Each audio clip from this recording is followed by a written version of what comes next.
Educación, con el auspicio de Grudge, Hellmans, Elus y Converse, presenta Extra Jóvenes.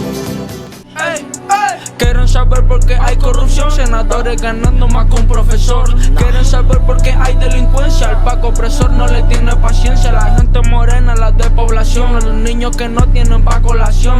Tantos millones pa' ver ese papa, los pobres no comen con una oración. Pa' colmo el católico de clase media solo podrá verlo por televisión. Sáquense la venda de los ojos, gente, por favor. Ey. Oye, pasó una weá antes. Como que el loco se empezó a fusionar con el fondo, así. Y se convirtió como en una de esos GIFs que son como de medio alucinógeno. El loco está llorando ahora, güey. Oye, Se arrepintió de haber estado en pedagogía del shock,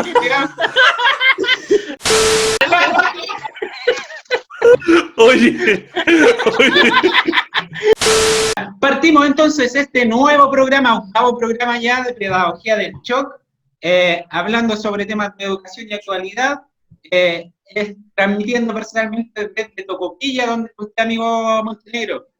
Aquí estamos en Laguna Verde, enclaustrados. Gracias. yo estoy aquí en un frío Valparaíso, pero igual soportándolo bien porque llovió de una buena manera, así que estoy contento por eso. ¿Cómo está usted, Matías? Acá en Yoyeo, tratando de moverme un poquito más, fui a arreglar la bicicleta hoy día en la tarde para poder ir a andar en bicicleta modo autista. Así que eso, hay que darle nomás, cabro. Entonces partimos con el primer bloque de hablando de educación.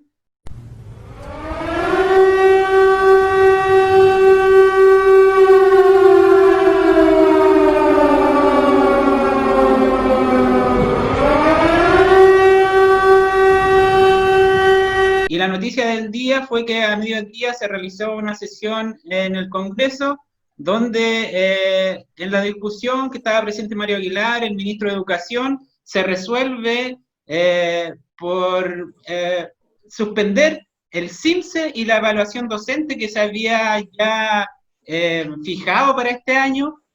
Y vamos a leer algo de la noticia del día de hoy. Bueno, esta noticia la publica el diario de la Universidad de Chile. El título dice así: Comisión de Educación aprueba en general proyecto para suspender CIMSE y evaluación docente. Durante esta mañana, la Comisión de Educación de la Cámara de Diputados terminó de discutir en general proyecto que que plantea suspender el CIMSE y la evaluación docente por este año, dado la emergencia COVID-19. Con 7 votos a favor y 5 en contra, el proyecto fue aprobado en general, dando paso durante los próximos días a la discusión en particular. En esta sesión participaron el ministro de Educación, Raúl Figueroa, el presidente del Colegio de Profesores, Mario Aguilar, y el fundador y administrador del movimiento docente Evaluemos la Evaluación, Rodrigo Venegas. De las organizaciones se argumentó a favor del proyecto, especificando las razones que proceden a esta suspensión, entre ellas el difícil escenario educativo que existe hoy en el país, tanto para padres, apoderados, docentes y estudiantes. ¿Qué opina usted, Matías, sobre esta noticia? ¿Lo entristece? ¿Se iba a evaluar, usted parece? Sí, la verdad es que me había inscrito la semana pasada para evaluar, me había hecho todos los trámites que me habían exigido y que yo igual tenía ganas porque mi evaluación del 2015 quedó en el aire, entonces quería hacerlo por una cuestión experimental y porque tenía deseos de evaluarme grabando una clase por Zoom. No sé cómo iba a ser, la verdad, tenía expectativas de cómo iban a evaluar ahora, pero bueno, un síntoma de cordura dentro de la enfermedad que es el gobierno. Al parecer estuvo bastante peleada la votación, fueron 7 contra 5, entonces algunas personas todavía tienen sentido común dentro de esta Cámara que decidió. Dentro de la comisión igual, porque yo creo que el gobierno Claro. en este momento no quiso dar pie atrás, porque los argumentos que daba el ministro de Educación era en pos que esto se realizara, argumentando que iba a arrojar datos sustanciales de la condición educativa que hay en este momento, pero en realidad los resultados iban a estar con un desfase súper importante para el próximo año, entonces no iba a arrojar datos muy decidores Qué en digno. este momento Claro. tampoco. También uno de los argumentos que yo escuché hablar a Mario Aguilar tenía que ver con el dinero que se iba a gastar en este momento. Igual el Matías había dicho el programa pasado que ese dinero podría ser invertido en otras cosas que en realidad sean urgentes y que de este momento de emergencia, y que en realidad era dinero perdido ocuparla en estas dos evaluaciones. 18.000 millones. 18.000 Cacha, millones, po, weón. weón. Oye, y si hurgamos, yo creo que de más que está metido algún familiar de uno de estos compadres, pues, weón. Si al final Claro. las cosas son, porque si vamos a lo técnico, una toma de muestra de esta envergadura en estas condiciones sociales, en esta pandemia, es inútil, porque si tú, por ejemplo, haces una toma de muestra con este instrumento del CIMSE, tienes que poner que los datos están contaminados, ¿cachai? Por decirlo de alguna forma. Entonces, yo no creo que no tengan nociones tan básicas de cómo se hacen este tipo de cosas. Yo creo que aquí como lo hablamos el programa pasado, que hay aspectos económicos, ¿cachai? Porque no tiene sentido, no tiene ningún sentido bajo ningún punto de vista técnico, y eso es nomás, los locos están puro alumbrando caballos cojos. No es la primera vez que se tienen que echar para atrás por la presión que ejercen sobre las decisiones que no tienen sentido, po.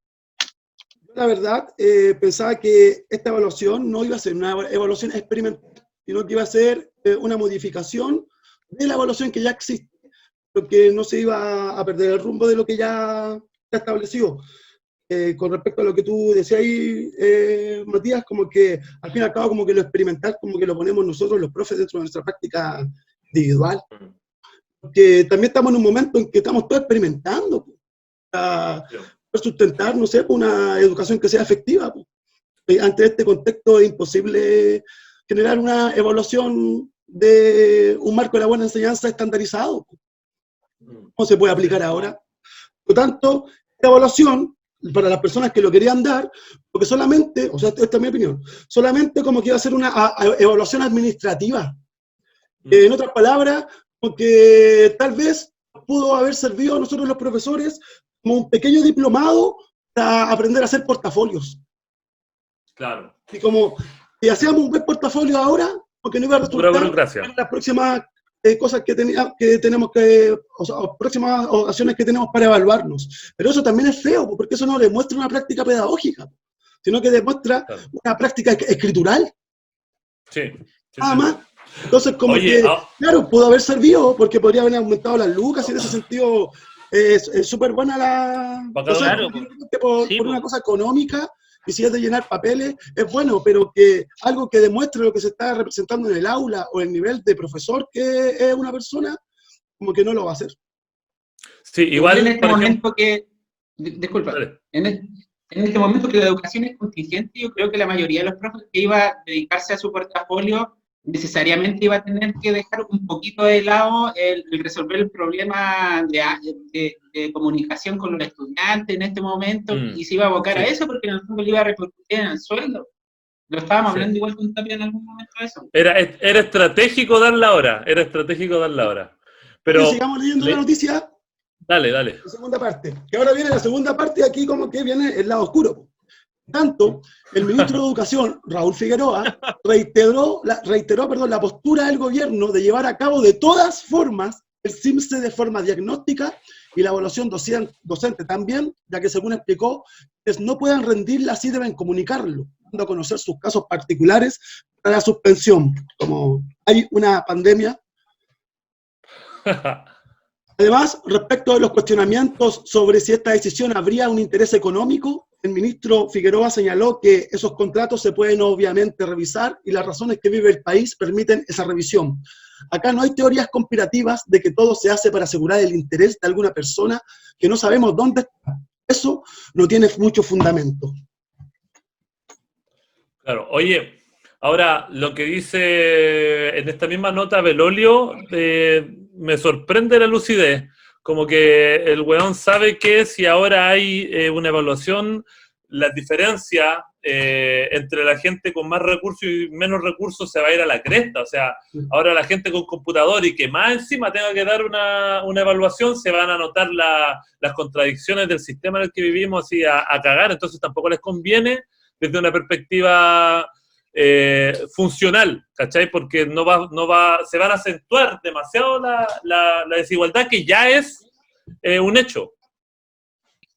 Hay algo que está pasando acá, que el gobierno está normando la situación particular que estamos viviendo los profesores, porque nosotros estamos haciendo clases con los recursos propios de los profesores, con los planes de los celulares, ¿cachai? Con los planes de internet propios de los profesores, y a su vez los alumnos, las alumnas están en sus casas, los apoderados están utilizando sus propios recursos particulares de planes, y yo tengo, por ejemplo, apoderados que solo tienen internet con prepago, ¿cachai? Entonces, ¿dónde está el Estado acá? Por ejemplo, si ellos quisieran una herramienta efectiva de masificación de todo esto, deberían liberar, por ejemplo, internet a las poblaciones donde hay pocos recursos, porque hay alumnos que solamente tienen celulares y a ellos les cuesta hasta ver videos de YouTube, ¿cachai? Porque uno de los argumentos que daba Mario Aguilar era que esa misma plata que se invertía en el CINSE podría ser invertida justamente en pagar las conexiones de los estudiantes o de los profesores que necesitaran esa conexión,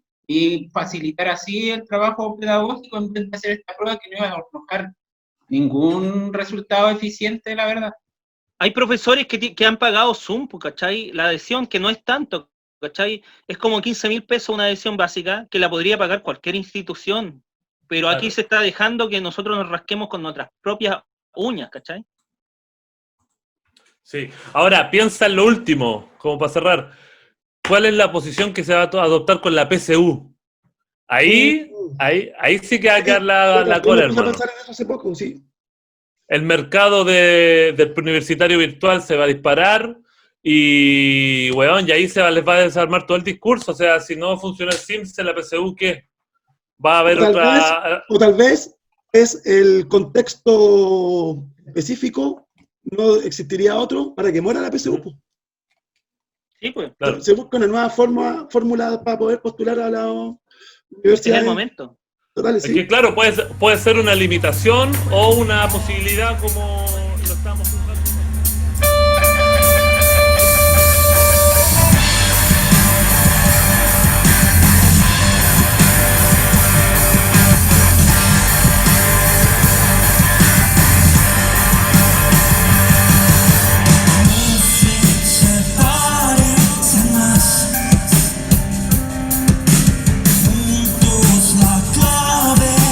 Nada es para siempre.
Es lo mismo que pasa con la palabra juez. El juez o la juez. Las dos palabras son correctas. No está bien decir jueza, por ningún motivo. El juez o la juez. Partimos este segundo bloque de Pedagogía del Shock, aplicando un nuevo profesómetro a un nuevo amigo y colega, amigo de los primeros años de universidad de artes visuales, Pablo Villegas, profesor, artista, escultor. Preséntese, Pablo, y denos su currículum. A ver, bueno, como ya dijo Manuel, soy Pablo Villegas, soy profesor en la UBLA de escultura y soy profesor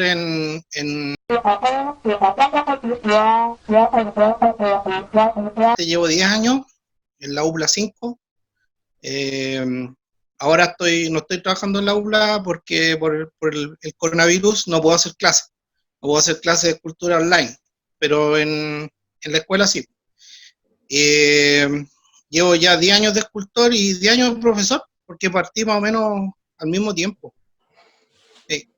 Eso es como parte de mi currículum. Y he trabajado en solamente una escuela, que es la que llevo 10 años. Y en la universidad también ya llevo como 5 años. Eso es en lo de trabajo. Profesor estable, muy bien. Ya, Pablo, mira, el profesómetro va más o menos así, hay 4 partes, cada una de ellas tiene un puntaje en particular y al final del cuestionario vamos a asignarte un puntaje en el cual puedes ser experto, destacado, competente o inicial. ¿Lo conoces más o menos, no? Sí, pues sí, lo he visto todos los capítulos. Vamos, pregunta número 1, dice así: ¿te llevas material de corrección o de planificación para tu casa? Jamás. No. 2. ¿Has presenciado alguna irregularidad administrativa en algún colegio en el que has trabajado, de los muchos que has trabajado? Sí, por supuesto. He presenciado alguna irregularidad administrativa, pero que son irregularidades que son necesarias para el sistema. Porque como las escuelas se financian a través de la asistencia a los alumnos, de repente es necesario pegarle una maquilladita a la weá, porque si no después se complica mucho el asunto para la escuela donde se está haciendo. Yo creo que todo va a ser lo mismo un poco, porque los recursos se achican si es muy alta la asistencia. El sistema macabro. Sí, pues, obviamente. Entonces obliga a la institución a tomar ciertas medidas para poder mantener su presupuesto. Claro. Ese tipo de regularidad he visto, de otro tipo no he presenciado. No has tenido el placer. Número 3. No he tenido el placer. ¿Has comido el menú Junaev? Por supuesto. Y lo he comido por varias razones. Una de esas es por nostalgia, porque... sí, por ¿Del supuesto, galletón? ¿Nostalgia del galletón que daban? ¿Nostalgia del galletón que daban? Ese galletón con leche, sí, no, obviamente. Pero cada día es más horrible, parece, ¿o no? No, ¿Cómo? venga con weá, po mañana. No, el galletón no es malo. No, era No, bueno. pero es que de repente cambian a las cocineras de los lugares, de los establecimientos, y cambia la mano, como cualquier cocina, yo creo. No, pero el galletón viene listo. De fábrica. Listo. No, el galletón, ya, sí. De fábrica. Después cambiaron al pampo, pero antes te daban galletones. Y esos galletones a mí me gustaban, loco. Me gustaban y me gustaba con la leche. Además que yo siempre fui consumidor de la Junaev, en la educación básica y media. Entonces, cuando algunas veces he comido en la escuela, me recuerda mucho a esos momentos y es bacán. Lo encuentro bacán. Y uno puede compartir con los colegas, con los alumnos y conocer a las personas que trabajan en la cocina, que es súper importante conocer a las personas de la escuela. Claro. Esa leche que te tomáis con tiritones. Esa leche que te tomáis con tiritones en el último concho. Con grumo. Oh, terrible. Oye, nos faltaba el compañero que vomitaba y te cagaba todo el desayuno. Qué asco esa weá, weón. También. Ya. 4, la última de esta parte dice: ¿has hecho clases particulares alguna vez? No, me lo han propuesto, pero creo que tengo como, no sé, miedo escénico a trabajar con una sola persona, como que el aula me es más cómoda. Me gustaría volver sobre un concepto que dijiste, abre comillas, irregularidad necesaria. Me parece interesante porque muchos de los profes que hemos entrevistado acá han dicho que abiertamente que han robado material pedagógico por la necesidad, pero el colegio también incurre en esta irregularidad necesaria que tú decís para sobrevivir. Oye, pero aclarar que no por la necesidad de dinero, por la necesidad de pedagogía, ¿cachai? Claro, pero está esa ambivalencia de la ley, po, weón, ¿cachai? Claro. Tú tenés que pagar cuentas, la escuela tiene que pagar luz, tiene que pagar agua, tiene que pagarle a sus profesores, tiene que pagar un montón de cosas, y la torta esa chica si van menos alumnos, ¿cachai? Y si tú te fijáis, cada vez los alumnos se ausentan más, pues la ausencia es más amplia con los años que van pasando. ¿Cachai? Se vuelve un problema para una institución educacional que los alumnos falten, por los motivos que sean, ¿cachai? Uno lo puede entender, la escuela puede entender que los alumnos falten, pero el problema es que administrativamente el gobierno entiende que un alumno falte, ¿cachai? Y te castigan a través de eso. Mira, segunda parte dice, pregunta número 5, ¿has participado en alguna gira de curso? No he tenido la posibilidad de participar en giras de curso, pero sí voy mucho al Roma con los alumnos en la universidad. También lo incluye, te lo iba a decir, maestro. Eso podría considerarse una gira de estudio, ¿no? Pero por supuesto. Sí. Claro. Eso trato de hacerlo con los alumnos. También para generar lazos afectivos con los alumnos en la universidad y con los alumnos en la escuela. Pues no he tenido la oportunidad de hacer giras con ellos. De ir al Roma. No, y al Roma no los puedo invitar porque son menores de edad. ¿Cachai? Pero sí con los cabros de la U. Con ellos sí voy. Y tengo muy buenas amistades y conservo amistades de años anteriores con los muchachos desde la universidad. Número 6. ¿Has improvisado una clase alguna vez? Sí, por supuesto, porque siempre pasan situaciones en que tenéis que improvisar. Por ejemplo, mi escuela, la que trabajo, tiene la banda en la escuela es muy fuerte, ¿cachai? La banda de guerra donde tocan, ¿ya?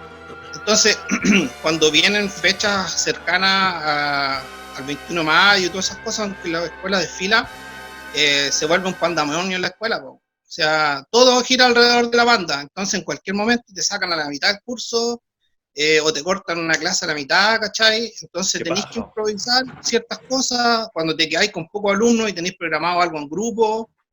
Claro. Pero es lo normal, pues si es parte del trabajo también la improvisación. El que diga que no es parte del currículo improvisar, te equivocado, creo yo. O por lo menos a nivel gubernamental, están cagados, no podéis programar todo. Claro. Oye, número 7 dice, ¿has reciclado instrumentos pedagógicos?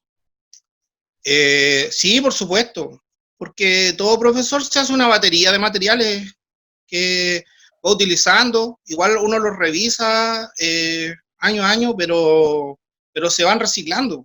Si tenía una actividad planificada muy buena y que te ha resultado muy bien, obviamente la reciclas para los años siguientes. Claro. Creo que es una forma de ir perfeccionando también los materiales que uno va teniendo para trabajar con los alumnos.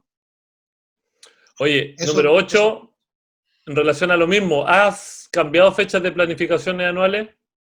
Sí, pero depende también de lo que diga mi jefe UTP, porque yo de repente le he preguntado, oye, esto funcionó, esto está súper bien, ¿qué opináis? Si me dicen, no, está súper bien, déjalo, entonces voy, cambio la fecha y entrego nomás, ¿cachai? Pero trato siempre de revisarlo, pero sí, muchas veces he tenido que simplemente cambiar la fecha porque no había necesidad de hacer cambios, ¿cachai? Pero eso hacía años anteriores, por ejemplo, el año pasado tuve que cambiar todo porque cambió todo el currículo, ¿cachai? Así que tuve que planificar todo de nuevo. Pero los años anteriores sí, pues obviamente de repente corté y pegué nomás porque no era necesario hacer un cambio muy grande en las actividades que se hacen por los... Vamos a la tercera parte del profesómetro. Aquí las cosas Ya. se empiezan a poner más subjetivas. Así que atención, Vamos, dice.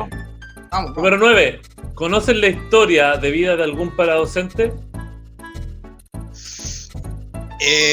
Así como en profundidad, sí, con Javier. Javier es como el estafeta de la escuela, ¿ya? Él hace todos los trámites que se tienen que hacer en la escuela, va a los bancos, hace muchas pegas, y con él tengo una relación bastante de amigo. Además que él es papá de un ex alumno que fue profesor de la escuela. Entonces, soy amigo de los dos. Perfecto. Número 10 dice, ¿has tenido algún episodio de violencia dentro de la escuela? De violencia que yo haya visto, bueno, además de las peleas, porque yo trabajo en una escuela de puros hombres. ¿Se saludan a combo esos guanes? ¿Cómo? Se saludan a combo, tío. Sí, pues los cabros se saludan a combo, ¿cachai? Sí, he presenciado peleas de los muchachos, he parado peleas de los muchachos. He visto algunos casos en que los cabros han pasado a la punta con los profes, pero no mucho, un par de veces, y habrán sido, una vez fue un empujón que le pegaron a un profe, que quedó la cagada en la escuela, y otra vez que también un cabro le echó un par de chuchadas a un profe, pero era un profe que era complicado, ¿cachai? No era muy actual como para sus clases, era muy draconiano el viejo, entonces los cabros ya se le paraban, se cabrían con él. Vale. Pero 11. más allá de eso, no, Dice, yo creo que es como lo normal. Dice, pregunta siguiente, ¿es cerrado el método de evaluación docente, portafolio, clase grabada y entrevista con un par? ¿Qué piensas? Yo no he tenido experiencia con la evaluación docente y en mi escuela no se ha hecho evaluación docente, pero por la información que tengo de otros docentes de otras escuelas, sí, pues es errado, y además que como contaba el colega anteriormente que estuvo en algunos capítulos atrás, es una cuestión súper arreglado, maquillado, y bueno, igual he sabido de casos que para esas evaluaciones hay otros profesores que cobran por hacerle el portafolio a otros colegas para poder entregar, ¿cachai? Entonces hay vicio. Entonces, si se da para vicio, está mal, creo. ¿Cachai? Perfecto. Y última parte de acá, de la tercera parte, dice, ¿has participado activamente de movilizaciones docentes? Marchas, sí. Marchas, he participado en las marchas que se han hecho, he ido con mis colegas a marchar, pero lo normal, no activamente he ido a marchar nomás. No he organizado, ni he estado como en agrupaciones, ni de ese tipo. Igual la escuela donde trabajo no tiene mucha cultura de revolución, ¿cachai? Los profes no son un poco alejados de lo que se puede decir del profesor común, que es más anarquista. Son institucionalizados. Así, directo. Oye, Pablo, El profesor común de la ULA. yo creo que tú estás en una escuela o un establecimiento educacional súper particular. Hace un rato, antes de esta conexión, estábamos hablando un poco del perfil, a lo mejor, del estudiante con el que trata y del perfil del establecimiento. Tú estás en una escuela tripulante. Si nos puede hablar de las características de eso, o sea, porque es una especie de escuela técnica, pero los niños salen con una profesión, un camino súper marcado también hacia dónde está dirigido su futuro. Con respecto a, por ejemplo, hablaste del término como de estafeta y esta cosa de la violencia que no se da también tanto como en una escuela pública tradicional. Si nos puedes contar sobre eso. El perfil del alumno. A ver, claro, son muchachos que estudian en la escuela técnica, que van a ir al área marítima, pero al área marítima mercante. ¿ya? Entonces, es un sistema semi-militarizado, ¿cachai? Por ejemplo, los inspectores se llaman oficiales de guardia, ¿cachai? El inspector general se llama oficial de guardia en jefe, ¿cachai? La escuela tiene una estructura que se maneja como un buque, y el director sería el capitán, ¿cachai? Es un sistema bastante extraño o atípico, pero da resultados porque está enfocado al mundo laboral. Entonces, un poquito conductista, me imagino, ¿no? Sí, pues totalmente conductista. Si bien los colegas nuevos que han ido entrando y yo hemos tratado siempre de generar un espíritu crítico en los muchachos, pero la estructura general de la institución es conductista, ¿cachai? El rol, en ese sentido, el rol del profesor de arte súper atingente, entonces, Sí, en ese ámbito. Claro, yo soy como una ventana de escape para los cabros, ¿cachai? Y mi jefe UTP lo entiende así y le gusta que sea así, pues. Ella entiende y me incita a que yo sea una ventana de escape a este sistema tan estructurado, ¿cachai? Me alienta a que yo sea innovador, me alienta a que lo ayude a sentirse libre en ese espacio, porque cuando viene, no sé, pues matemática, vamos, cuando viene el área técnica, vamos, duro y conciso, ¿cachai? Entonces, en el momento de la clase de arte, ellos tienden a liberarse, ¿cachai? A ser creativos, ¿cachai? Porque el área donde ellos van a ir a trabajar, no están ni ahí con que sean creativos, pues, bueno, no necesitan buenos creativos, necesitan buenos que obedezcan lo que se les está mandando, ¿cachai? En una estructura que es un buque, ¿cachai? Y en el buque, aunque es mercante, el buque se maneja con una estructura súper rígida y piramidal, ¿cachai? Oye, ¿y quién serías tú dentro de este buque? ¿Un pirata? ¿Quién sería? ¿Un polizonte? El cocinero, po, weón. Porque el cocinero, en el buque, weón, el cocinero es el weón que te puede dar algo entretenido para comer, ¿cachai? No sé, pues, weón. Es un momento agradable el rancho en los buques, ¿cachai?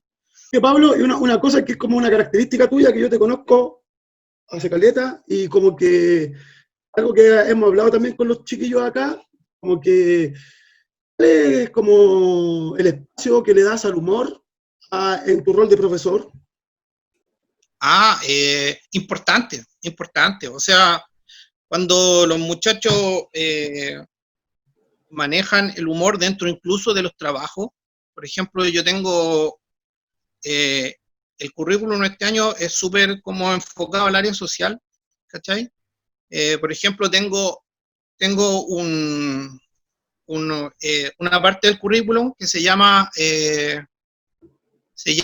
escultura y problemáticas sociales, para que te hagáis una idea, ¿cachai? Entonces, cuando ellos plantean su trabajo, si van empapados de algún sarcasmo, yo lo valoro más, ¿cachai? Y trato de enfocarnos desde ese punto de vista, de que las cosas sean graciosas, pero que también haya crítica, ¿cachai?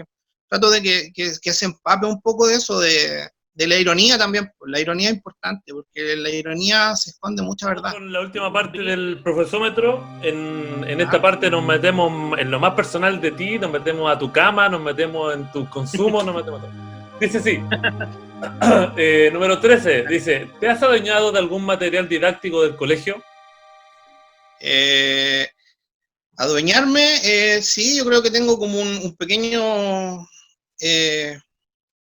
grupo de material guardado en mi casillero, así que cuando me echen me lo voy a chorear todo.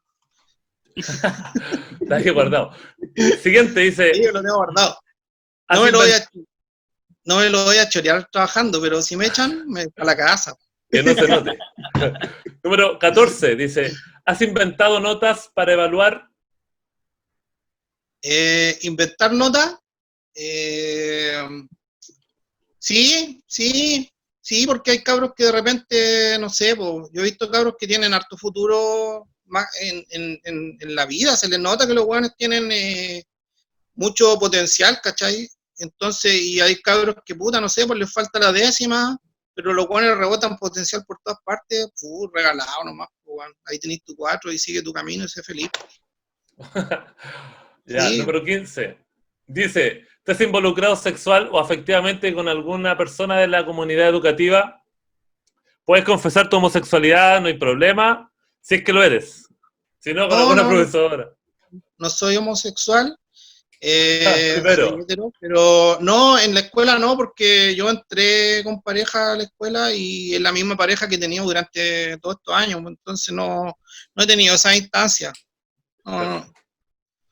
Si hubiera estado soltero, obviamente, pues, bueno, obviamente, pero no, pues estoy en pareja, así que respeto. Ya, oye, y última, dice, ¿has hecho clases bajo los efectos de algún estupefaciente? No, más allá de llegar alguna vez con caña a clase, pero no he hecho ningún estupefaciente. Alguna vez resaca de alcohol nomás. Cosas que pasan. Bueno, Pablo, dentro de todo el puntaje que podías obtener, obtuviste 31 puntos, así que eres un profesor nivel destacado. Un aplauso para Pablo. Gracias. Bien, muy bien. Aplausos, mierda. Échale pimienta a la pacutra mientras tapa, a que el puro olvide las sotanas, ya. Partimos de este último bloque de Pedagogía del Shock hablando de actualidad y esta semana ha sido súper álgida. No sé si para Chile, bueno, Chile viene así como todo el mundo viniéndose al despeñadero, pero principalmente para Gringoland en este momento, a partir de la muerte, el asesinato, yo diría, aparte de la mano de un policía, de una persona de color o negra, y protestas masivas, caos total, jornadas del caos, diría yo. ¿Qué le parece? ¿Qué análisis se puede hacer de esta situación, Matías? Yo no había cachado nada porque estoy un poco desconectado, pero cuando caché que habían protestas en Estados Unidos, como que logré conectarme. Dije, claro, ¿por qué chucha emanó todo esto, cachai? Como tanta revuelta, y ahí caché el video del loco, es súper fuerte, weón. Es muy fuerte el deceso en vivo de este hombre Floyd. Igual lo relacioné un poco con el caso chileno. En Gringolandia debe ser una weá como ya casi cultural para ellos, sospechar de siquiera de los negros en cualquier aspecto. Y en Chile igual tenemos nuestros casos, lo hablábamos en off, en relación a Catrillanca. Catrillanca también tiene una relación directa con esto que pasó en Gringolandia, pero en nuestro caso es chileno. Entonces, son prácticas o prejuicios culturales que están súper afincados en las nacionalidades. Bueno, en Estados Unidos yo creo que debe ser una hueá más brígida porque es como una sociedad mucho más violenta, ¿cachai?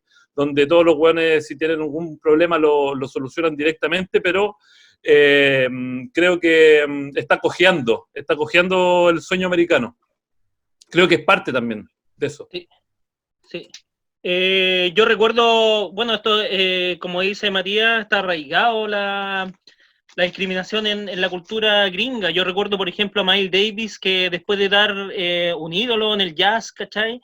Después de dar un concierto en la calle ahí de Nueva York, o sea, un concierto, una tocata en los clubes, se para fuera del club a fumar y un policía le pinta mono, ¿cachai? Y termina pegándole un combo, ¿cachai? A Miles Davis sacándole sangre, y fue un caso bien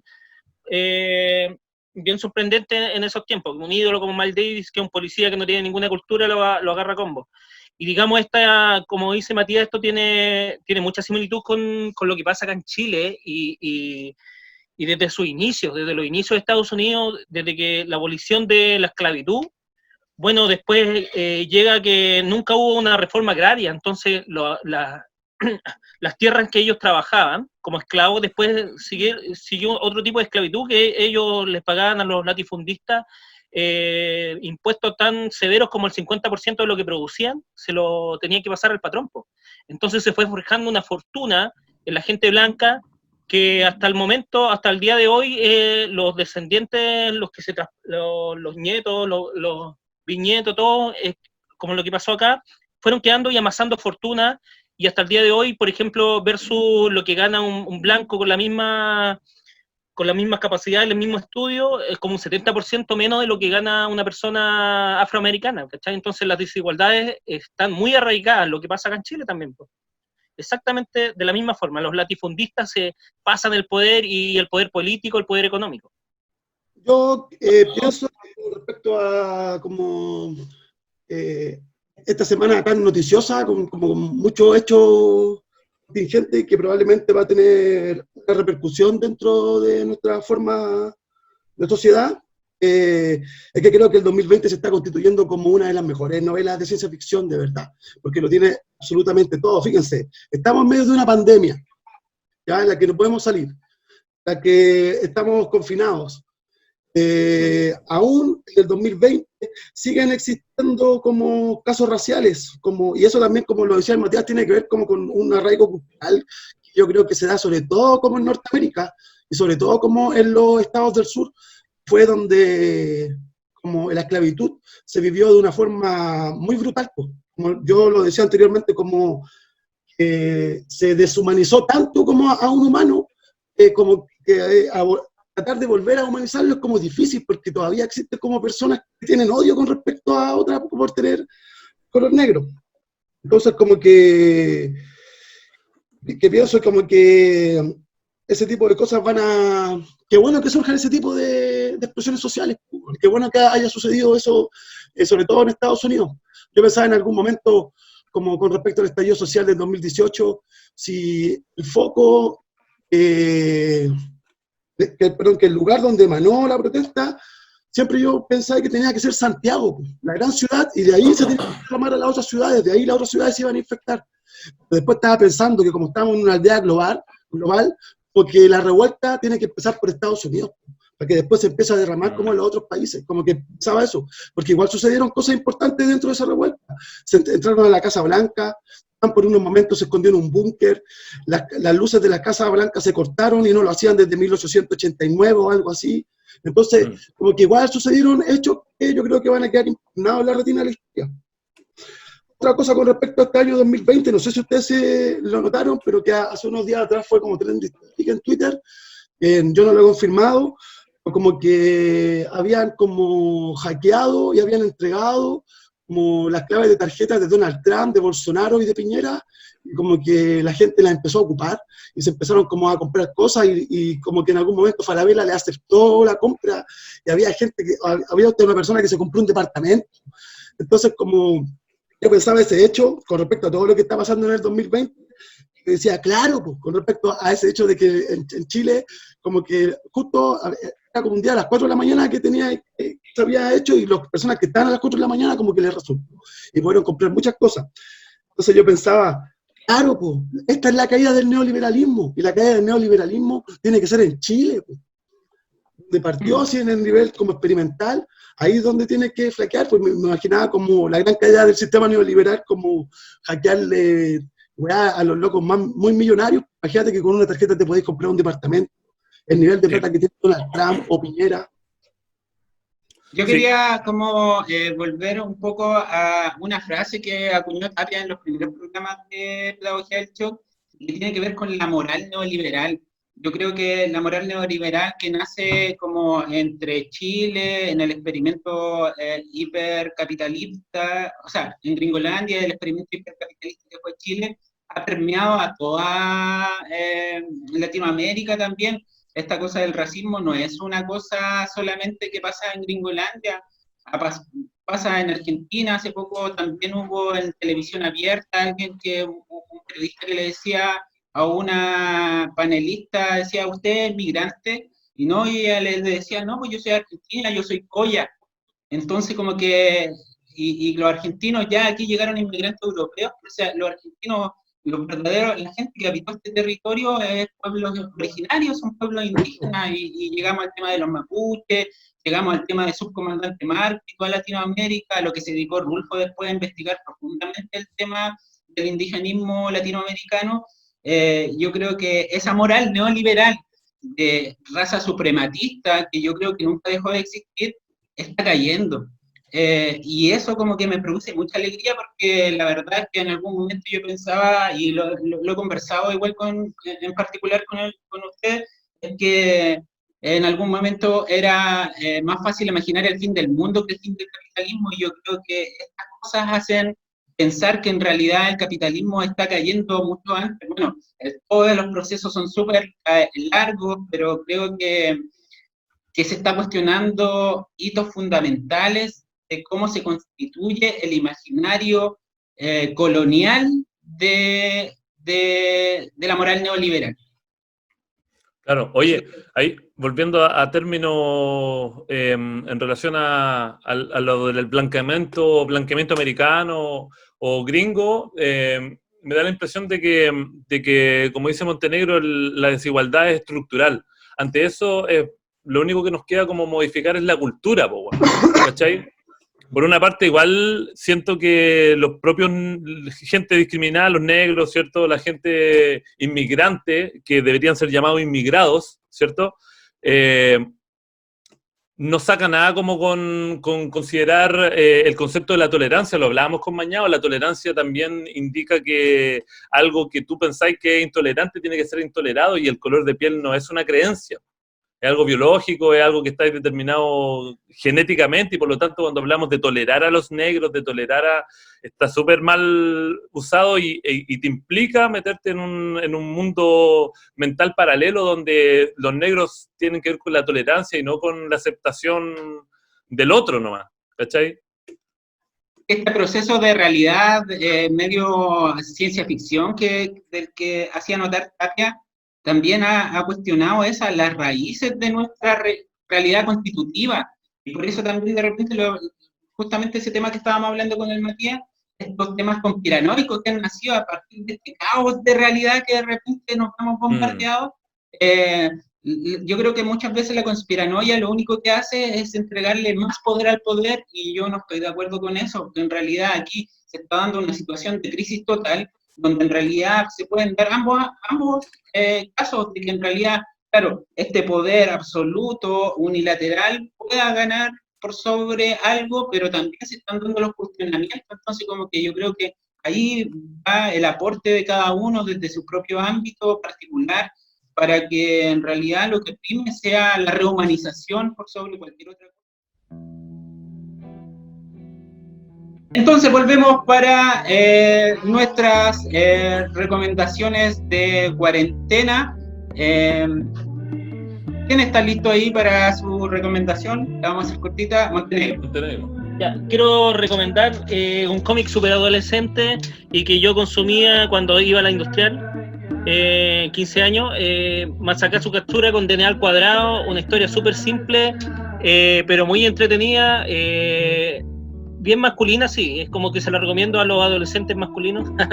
Hay personajes súper marcados al estilo manga, DNA al cuadrado, Masacrar su captura. Ahí vamos a mostrar algunas imágenes, un mundo de fantasía. Bueno, ¿para qué vamos a ahondar más? Esta vez quiero recomendar un libro que estoy releyendo porque lo había leído hace muchos años atrás, y por supuesto me había dejado impactado y me había volado la cabeza, y entonces como que ahora quería saber por qué, después de tanto tiempo, como ya con como los años de lector que tengo, quería saber por qué este libro dentro de mi adolescencia me había dejado tan loco. Y la cosa es que lo volví a leer y pienso que es un libro que la academia lo posicionó mal, porque como que lo enalteció, y eso como que hace un libro como que ya tenga como una especie de desconfianza, ¿ya? Pero sin embargo, es la novela, es la única novela, sobrevive como un zombie del boom latinoamericano. Y estoy hablando de Casa de Campo de José Donoso. De verdad, lo recomiendo. Aquí está el horror, todo el horror de José Donoso está aquí presente. A las personas que les guste el gore, a las personas que les guste la sangre, aquí está, se los recomiendo. Casa de Campo, José Donoso, un gran escritor. La academia lo mal posicionó. Matías. Hoy. Bueno, yo hace unos días vi un documental que se estrenó hace poquito de Pliegue, que es un colectivo multidisciplinario de filósofos, artistas visuales, cineastas, en relación a lo que podríamos llamar capitalismo cognitivo, ¿cierto?, en la época contemporánea. El documental se llama Paradojas del nihilismo, en este caso se trata el tema de la academia. Hasta ahora he publicado 2 capítulos, a la gente en particular no le ha gustado mucho porque juzgan que tiene un lenguaje demasiado académico. A mí en lo particular sí me pareció bien llevado, por lo menos es un relato bastante conciso en relación a esto, cómo se han mercantilizado el mercado del pensamiento, o sea, en el momento en que ya se acaban los recursos naturales, qué es lo que el capitalismo puede empezar a mercantilizar el pensamiento, que es una fuente de riqueza infinita. Entonces, habla un poco de los académicos que se transformaron en máquinas de hacer paper, ¿cierto? La relación, como digo, entre el capitalismo cognitivo y el nihilismo contemporáneo. El nihilismo solamente le sirve al capitalismo. Y eso, bastante interesante, una mirada bastante académica, pero necesaria, porque es una autocrítica, en el fondo. Paradojas del nihilismo de Pliegue. Ya, yo quiero, como estamos en la volada de apocalipsis, parece, por lo que escucho, y porque, no sé, he estado durmiendo mal y tuve una sensación extraña durante un sueño, pero al despertar, después lo pensé y empecé a recordar una película que había visto mucho, de una serie del 2005 que se llama Maestros del Horror, y quiero recomendar una película en particular que es de John Carpenter, que se llama El fin absoluto del mundo, que es una muy buena película, una película para pasarse muchos rollos también, pero es una especie de policial del cine del horror. Una joya, yo creo que de John Carpenter, y creo que tal vez una de las mejores películas, que son como en esta serie invitan a directores que se han dedicado al horror o al cine de terror, pero tal vez la de John Carpenter sea una de las mejores de esa serie. Se llama El fin absoluto del mundo. Cerramos entonces este capítulo de Pedagogía del Shock.